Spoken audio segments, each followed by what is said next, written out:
আমরা ইতিমধ্যে আমি বলে দিয়েছি, আজ সকালেও 10টার দিকে আমি মহারাজের সঙ্গে কথা বলেছি। আমরা রেডি আছি সরকার থেকে, কারণ কেন আমরা সরকার থেকে নেমে যাব বা আমাদের সমর্থন প্রত্যাহার করব, এটা মোটামুটি আমরা রেডি হয়ে গেছে।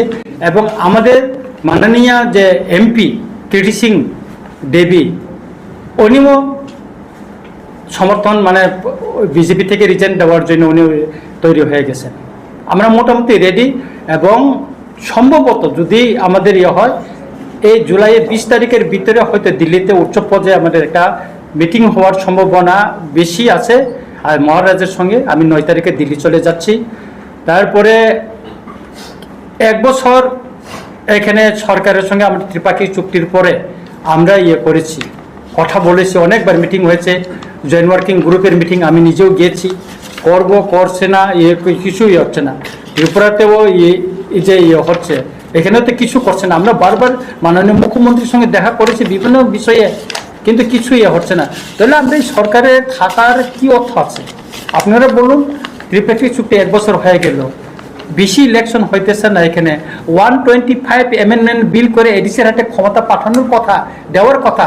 এটা আমার কথা না, 2018 এবং 2023-এর বিধানসভার যে নির্বাচনের যে ম্যানিফেস্টো, বিজেপির ম্যানিফেস্টো, সেখানে আছে। সেটা আজকে সংসদে তুলে তার বিল পাস এটা শুধু করার জন্য না, 125 অ্যামেন্ডমেন্ট বিলটা 10টা এডিসি, ওইটা উত্তর পূর্বাঞ্চলে 10টা এডিসির জন্য, ওটা করছে না। তাইলে আমাদের কাউন্সিলে 2টাই আছে, ভ্যাকেন্সি আছে, এটা বাই ইলেকশন হচ্ছে না। তাহলে এই সরকারের অধীনে থাকা বা তাদেরকে সমর্থন করা আমাদের আর কি প্রয়োজন আছে? আমরা সেই জন্য আমরা লাস্ট মাননীয় স্বরাষ্ট্রমন্ত্রীর সঙ্গে আমরা দেখা করব, কারণ যেহেতু আমাদের অ্যালায়েন্সটা আমাদের দিল্লির সঙ্গে হয়েছে, সেখানে আমরা কথা বলবো। তারপরে আমরা মোটামুটি সমর্থন প্রত্যাহার করার দিকে আমরা মোটামুটি তৈরি হয়ে নিচ্ছি। আমাদের সবাই 13 জন আমাদের এমএলএ মিনিস্টার আমরা রেডি আছি, এবং আমাদের এমপিও রেডি আছে। আমরা লাস্ট দেখা করব, তারপরে আপনারা জানবেন যে আমরা কোথায় যাই। সমর্থন প্রত্যাহারের বিষয়ে কি এই বিষয়ে আপনাদের বিধায়কদের সঙ্গে প্রদ্যুৎ কিশোর দেববর্মনের আলোচনা কমপ্লিট? আমাদের আলোচনা হয়ে গেছে, কমপ্লিট আমাদের আলোচনা হয়ে গেছে। তাই মহারাজা 7 তারিখে আমাদের র্যালিতে থাকবেন, থাকার পরে উনি ওই দিনে দিল্লিতে চলে যাবেন।